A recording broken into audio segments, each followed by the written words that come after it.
Hello guys, আজকে আমি কী করবো বলো তো? হান্ডি চিকেন বলতে সবাই যে মাটির হাঁড়িতে চিকেন করে সেটা আমি করবো। আজ ভাতের হাঁড়িতে চিকেন একদম ম্যারিনেট করে বসিয়ে দেবো। চলো তাহলে দেখতে থাকো আমি কী করে করছি।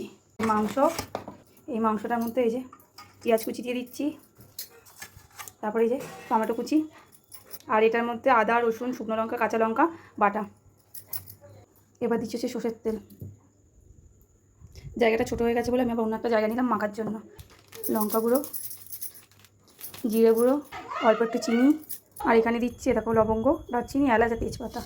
আগে নুন হলুদটা যেহেতু দিয়ে দিয়েছি, আর এখন নুন হলুদটা দেবো না, শুধু এবার মাখিয়ে নেবো মিষ্টি করে ভালো করে। দেখো আলু দিয়ে দিচ্ছি, যেহেতু আমাদের বাড়িতে সবাই আলু খেতে ভালোবাসে, ওই জন্য আলু দিয়ে দিচ্ছি। আলুটা দিয়ে আরেকবার মেখে নেবো। মাংসগুলোকেই সব এই হাঁড়ির মধ্যে দিয়ে দেবো। আলু সব দিয়ে মাখানো হয়ে গেছে। এই খাবারটা হচ্ছে আমার বরের, আমাকে দেখাও। এই খাবারটা হচ্ছে আমার বরের অনেক দিনের ইচ্ছা ছিল, আমি তো করে দিচ্ছিলাম না। আজকে মনে হলো থাক করে দিই, তাড়াহুড়োও আছে, তাও কাজে যাবে, ওই জন্য একবারে বসিয়ে দিচ্ছি। আর একদম অল্প জল দিতে হবে। এরকম দেখো, কারণ এটা দিয়ে ভাপে অনেকটা জল বেরোবে। চাপা দিয়ে দিলাম। এবার এটা খুব আধা ঘন্টা পূর্ণ হয়, আধা ঘন্টার মতো স্টিমে এখন থাক, তারপর নাবিয়ে মারা দিই। আমার হান্ডি চিকেন